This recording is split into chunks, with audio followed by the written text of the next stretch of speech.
वालेकुम स्टूडेंट्स, आज हम high level data link layer protocol HDLC protocol की बात करेंगे। अगेन PPP प्रोटोकॉल की तरह HDLC प्रोटोकॉल भी डाटा लिंक लेयर का एक प्रोटोकॉल है और इसका काम लैन पे कम्युनिकेशन करवाना है।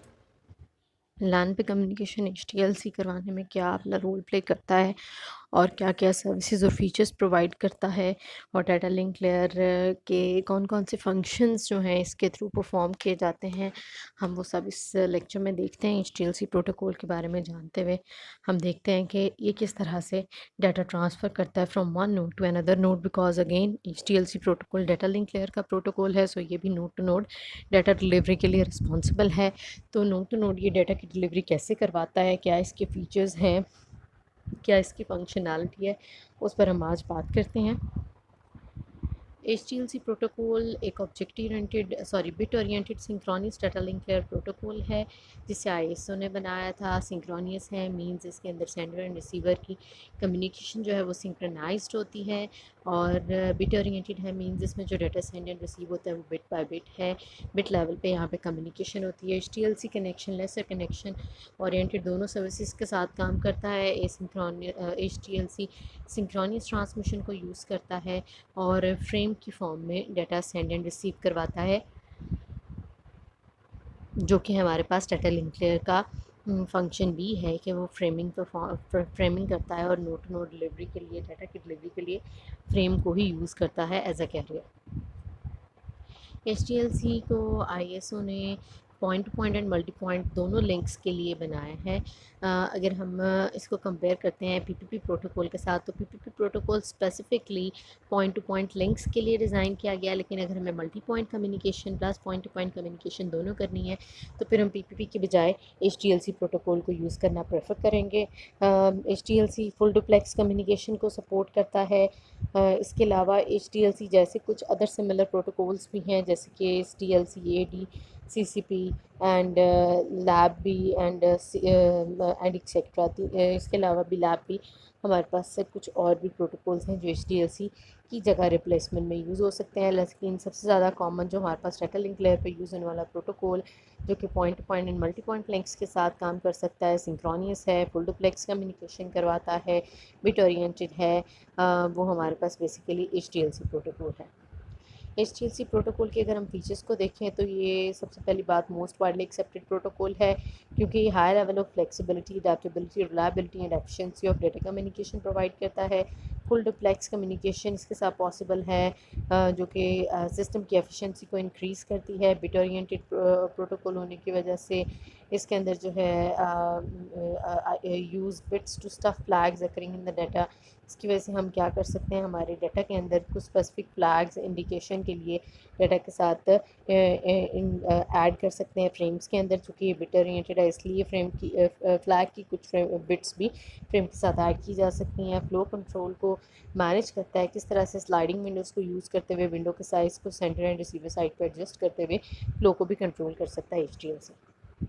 HDLC प्रोटोकॉल बेसिकली हमारे पास 3 तरह के स्टेशंस के ऊपर के लिए काम कर सकता है। हमारे पास प्राइमरी स्टेशन हैं या सेकेंडरी या कंबाइंड स्टेशन, तीनों के लिए काम करता है। प्राइमरी स्टेशन जो हमारे पास सुपीरियर स्टेशन होते हैं, जो मैनेजमेंट कर रहे होते हैं, जो सेकेंडरी स्टेशन को कंट्रोल कर रहे होते हैं, वो हमारे पास नेटवर्क पे प्राइमरी स्टेशन कहलाते हैं। बिल्कुल जैसे क्लाइंट सर्वर आर्किटेक्चर होता है, उसमें सर्वर का role actually primary station provide करते हैं, जो कि सारी सर्विसेज प्रोवाइड करते हैं, पूरी मैनेजमेंट करते हैं नेटवर्क की for the secondary devices. And secondary station अपनी सारी की सारी रिक्वेस्ट प्राइमरी स्टेशन को भेजता है और अपनी जितनी भी उसको रिसोर्सेज या जो भी नेटवर्क पे कम्युनिकेशन करनी है वो सारी की सारी प्राइमरी स्टेशन की परमिशन के साथ और उसकी हेल्प के साथ करता है। और कंबाइंड स्टेशन प्राइमरी स्टेशन के तौर पर काम कर सकता है कुछ स्टेशंस के लिए, और कुछ और स्टेशंस के लिए एज अ सेकेंडरी स्टेशन काम कर रहा होता है। HDLC प्रोटोकॉल 3 तरह के ट्रांसफ़र मोड, डाटा के ट्रांसफ़र मोड यूज़ करता है, नॉर्मल रिस्पॉन्स, एसिंक्रोनियस एंड एसिंक्रोनियस बैलेंस्ड। बारी बारी इनको भी डिस्कस करते हैं। और ये 3 तरह के फ्रेम्स यूज़ करता है। अननंबर्ड इंफॉर्मेशन सुपरवाइजरी, इन फ्रेम्स में क्या डिफरेंस है या कैसे हमें पता चलता है कि कौन सा फ्रेम अननंबर्ड है, कौन सा इंफॉर्मेशन यानी कौन सा यू फ्रेम है, कौन सा आई फ्रेम है और कौन सा एस फ्रेम है, वो हमें कैसे पता चलता है, उसकी इंडिकेशन की भी बात करते हैं। जी, ये 3 स्टेशन हैं जिनकी हम पहले ही बात कर चुके हैं। प्राइमरी स्टेशन जो कि डाटा लिंक की मैनेजमेंट करता है और ओवरऑल नेटवर्क की मैनेजमेंट करता है। और जो फ्रेम्स प्राइमरी स्टेशन इशू करते हैं वो हमेशा हमारे पास कमांड वाले फ्रेम्स होते हैं, ठीक है। और सेकेंडरी स्टेशन जो है वो ऑपरेट करता है the control of primary station, और इसकी तरफ से जो फ्रेम्स इशू होते हैं वो हमेशा रिस्पॉन्सेज होते हैं। और कंबाइंड स्टेशन जो है वो प्राइमरी एंड सेकेंडरी के तौर पर चूँकि काम करता है, इसलिए वो कमांड वाले फ्रेम्स भी इशू करता है और रिस्पॉन्स वाले फ्रेम्स भी बनाता है। HDLC के जो डेटा ट्रांसफ़र मोड है उसकी बात करते हैं। नॉर्मल रिस्पॉन्स मोड में ये हमारे पास basically point to point link के लिए सूटेबल है। Point to point link and point to multi point अगर कम्युनिकेशन करनी है तो वहाँ पे नॉर्मल रिस्पॉन्स मोड यूज़ होता है। ये हमारे पास डाटा के ट्रांसफ़र के मोड है ना, तो नॉर्मल रिस्पॉन्स मोड में क्या होता है, primary station overall data link की मैनेजमेंट को कंट्रोल करता है, यानी जितना भी आपके पास कम्युनिकेशन है वो प्राइमरी के थ्रू होती है। एसिंक्रोनस रिस्पॉन्स मोड में प्राइमरी स्टेशन निकल जाता है और इसके अंदर secondary station can transmit response without taking permission from the primary station, that is why इसको एसिंक्रोनस का है। लेकिन ये भी याद रखना है आपने कि ये ट्रांसफ़र मोड की बात हो रही है, एसिंक्रोनस, लेकिन वैसे HDLC protocol synchronous data communication provide करता है, यानी सिंक्रोनाइज्ड वे में डाटा को सेंड एंड रिसीव करता है अपनी स्लाइडिंग विंडो के साथ फ्लो को कंट्रोल करते हुए। इसी तरह अगर हम एसिंक्रोनस बैलेंस मोड की बात करते हैं तो ये आपके पास mainly point to point links के लिए है और कंबाइंड स्टेशंस में मोस्टली कम्युनिकेशन के लिए एसिंक्रोनस बैलेंस मोड यूज़ होता है, यानी कंबाइंड स्टेशन ऐसे जो प्राइमरी भी हैं और सेकेंडरी भी हैं, और information frames can be transmitted in the full duplex manner. और यहाँ पे आपके पास जो इंफॉर्मेशन फ्रेम एक्सचेंज होते हैं कंबाइंड स्टेशंस के दरमियान, वो आपके पास फुल डुप्लेक्स वे में कम्युनिकेट हो रहे होता है। अगर हम इसके फ्रेम्स की बात करें तो 3 तरह के फ्रेम्स हैं। वो फ्रेम्स क्या हैं, अननंबर्ड फ्रेम्स बेसिकली एक सेशन इंफॉर्मेशन को एक्सचेंज करने के लिए, सेशन मैनेजमेंट की इंफॉर्मेशन को एक्सचेंज करने के लिए और कुछ कंट्रोल इंफॉर्मेशन को एक्सचेंज करने के लिए अननंबर्ड फ्रेम्स यूज़ करते हैं communicator sender and receiver link पे। अगर इंफॉर्मेशन ने अपनी यानी डाटा एक्चुअल डाटा सेंड करना है, डाटा सेंड एंड रिसीव करना है तो उसके लिए इंफॉर्मेशन फ्रेम यूज़ करते हैं। और अगर कुछ सुपरवाइजरी इंफॉर्मेशन जैसे कि एरर एंड फ्लो कंट्रोल की इंफॉर्मेशन को एक्सचेंज करना है तो उस पर्पज़ के लिए सुपरवाइजरी फ्रेम यूज़ होते हैं, ठीक है जी। 3 तरह के फ्रेम HDLC इशू कर सकता है, कैरी कर सकता है, ट्रैवल करवा सकता है between 2 nodes, between the sender and receiver. Unnumbered frame के through sender and receiver link की सेशन की मैनेजमेंट करते हैं और कंट्रोल इंफॉर्मेशन एक्सचेंज करते हैं। सेशन क्या होता है, सेशन जी किसी भी एक टाइम ड्यूरेशन को हम कहते हैं जिस ड्यूरेशन के लिए कोई एक लिंक इस्टेब्लिश नेटवर्क इस्टेब्लिश होता है, लिंक इस्टेब्लिश होता है, ठीक है। और किसी एक स्पेसिफिक टाइम में जो कम्युनिकेशन हो रही होती है वो हमारे पास उस कम्युनिकेशन का, उस लिंक का, उस सेशन कहलाता है। सो उस सेशन को बनाने, उसको मैनेज करने और कंट्रोल इंफॉर्मेशन एक्सचेंज करने के लिए अननंबर्ड फ्रेम कम्युनिकेटर्स यूज़ करते हैं, नोड्स यूज़ करते हैं और इंफॉर्मेशन फ्रेम यूज़ करते हैं कम्युनिकेटर्स डाटा को सेंड एंड रिसीव करने के लिए। जो एक्चुअल डाटा नोड्स ने आपस में एक्सचेंज करना है, कोई फाइल है, कोई रिसोर्स है या कुछ भी है।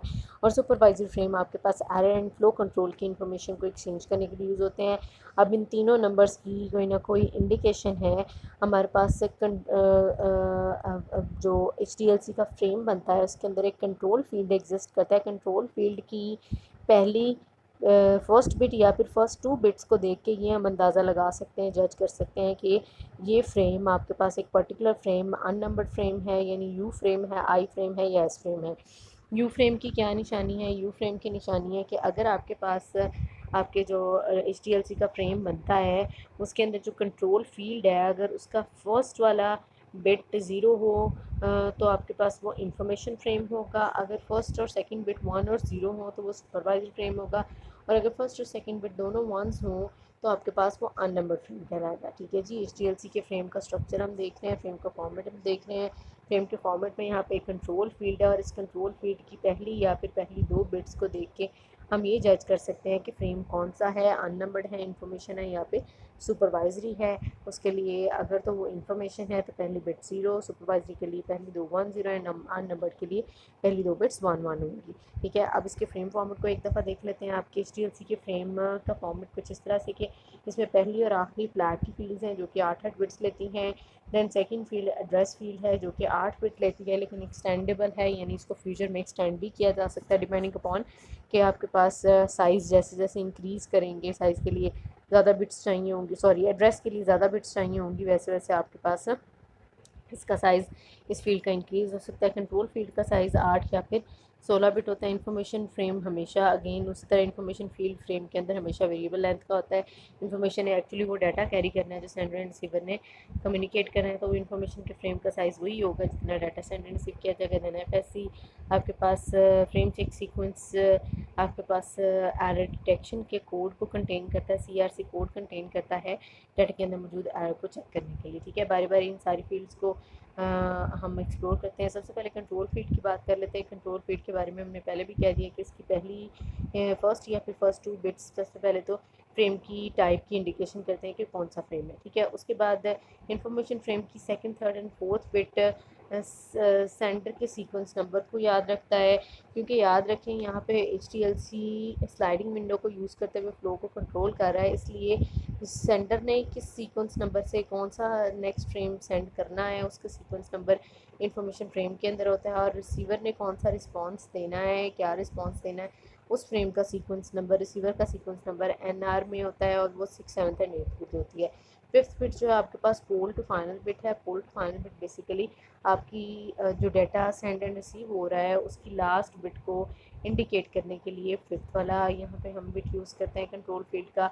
इसी तरह सुपरवाइजर फ्रेम की पहली 2 बिट्स तो उसकी इंडिकेशन है, थर्ड बिट उसके S supervisory function bit contain करता है।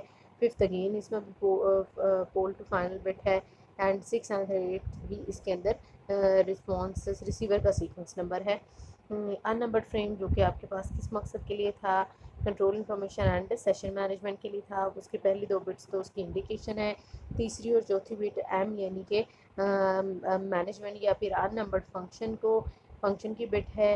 देन फिफ्थ अगेन यहाँ पे भी point to the poll to the final bit है, एंड लास्ट में हमारे पास एम 6, 7, 8 यानी 3 बिट्स का एम वाला पोर्शन अगेन है, यानी अननंबर्ड बिट का फंक्शन, अननंबर्ड फंक्शन बिट्स यहाँ पे एग्जिस्ट करती हैं। ये आपके पास कंट्रोल फील्ड के अंदर क्या क्या हो सकता है, और तीनों फ्रेम्स के साथ, तीनों डिफरेंट फ्रेम के साथ कंट्रोल फील्ड डिफरेंट तरीके से फिल होती है। बाकी फील्ड्स को देखते हैं। फ्लैग फील्ड क्या है जी, हमारे फ्रेम के स्टार्टर एंड पे दोनों पे स्टार्ट डिलिमिटर एंड डिलिमिटर के तौर पर, यानी फ्रेम के स्टार्ट को इंडिकेट करने के लिए और एंड को इंडिकेट करने के लिए फ्लैग फील्ड्स यूज़ होती हैं। और फ्लैग फील्ड के अंदर एक ही यूनिक पैटर्न, एक ही यूनिक फ्लैग की बिट्स यूज़ की जाती हैं, जिसमें से पहली और आखिरी बिट 0 और सेकंड से लेके 7th तक बिट्स जो हैं वो आपके पास 1 वाली बिट्स होती हैं। और यही आपके पास फील्ड हमेशा आपके HTLC फ्रेम के स्टार्ट एंड एंड पे लगाई जाती है, जो कि रिसीवर के लिए इस बात की इंडिकेशन है कि फ्रेम का स्टार्ट एंड एंड कहाँ पर हो रहा है। एड्रेस फील्ड बेसिकली कंटेन करती है सेकेंडरी स्टेशन का एड्रेस जिसने दैट ट्रांसमिटेड और is to receive the frame. ठीक है, जिसने डाटा ट्रांसमिट करना है, ट्रांसमिट किया है, या जिसने रिसीव, यानी सेंडर या रिसीवर का एड्रेस अगर स्टोर करवाना है तो उसके लिए एड्रेस फील्ड रिजर्व है। ठीक है, लेकिन अगर हम इसकी बात करें पॉइंट टू पॉइंट लिंक में, तो पॉइंट टू पॉइंट फील्ड में लिंक में बेसिकली एड्रेस फील्ड की ज़रूरत नहीं है, लेकिन फिर भी एक यूनिफॉर्मिटी को मेंटेन करने के लिए एड्रेस फील्ड को इंक्लूड कर दिया गया है। वैसे इसकी ज़रूरत नहीं है। क्यों ज़रूरत नहीं है? देखिए जी, पॉइंट टू पॉइंट लिंक पे जब हैं ही 2 मशीन्स, 2 ही डिवाइसेस हैं जिनका आपस में पॉइंट टू पॉइंट लिंक है, एक डेडिकेटेड लिंक के थ्रू वो आपस में कनेक्टेड हैं, ए और बी है ना, ए के अलावा बी और ना बी के अलावा कोई, ए के पास बी के अलावा और कोई नहीं, बी के पास ए, उसके अलावा कोई भी नहीं। जब वो दोनों एक दूसरे के साथ dedicated point to point link में है तो फिर वहाँ पे एड्रेसिंग की वैसे ज़रूरत नहीं है, लेकिन फिर भी यूनिफॉर्मिटी के लिए, यानी एक फ्रेम को शक्ल देने के लिए, या फ्यूचर में हो सकता है इसकी ज़रूरत पड़ जाए, that is why address field को रखा गया। और एड्रेस फील्ड अगर तो सारी की सारी वंस हैं, तो इसका मतलब है कि यहाँ पे एड्रेस किस क्या है, ये ब्रॉडकास्ट एड्रेस है जिसमें मैसेज जो है वो सारे के सारे नेटवर्क के यूज़र्स के लिए है, किसी एक के लिए नहीं है। इंफॉर्मेशन फील्ड अगेन क्या कंटेन करती है, वो डाटा जिसे हमने सेंड एंड रिसीव करना है, जिसे नोट्स के दरमियान एक्सचेंज करना है, वो कोई फाइल है, वो कोई मैसेज है, वो कोई क्यूरी है, वो कुछ भी है, वो मैसेज जो इंफॉर्मेशन फील्ड के अंदर फिल किया जाएगा। एनएफएससी फील्ड फ्रेम चेक सीक्वेंस है। इसका मकसद क्या है? Error detection. इसके लिए सीआरसी कोड अपने अंदर कंटेन करता है, जो कि 16 बिट या फिर 32 बिट का हो सकता है फ्रेम की लेंथ की बेस पे। और ये किस मकसद के लिए होता है? ये इस मकसद के लिए होता है ताकि डाटा के अंदर अगर कोई एरर आया है कम्युनिकेशन करते हुए तो उस एरर को डिटेक्ट किया जा सके। जी, that was all about HTLC protocol.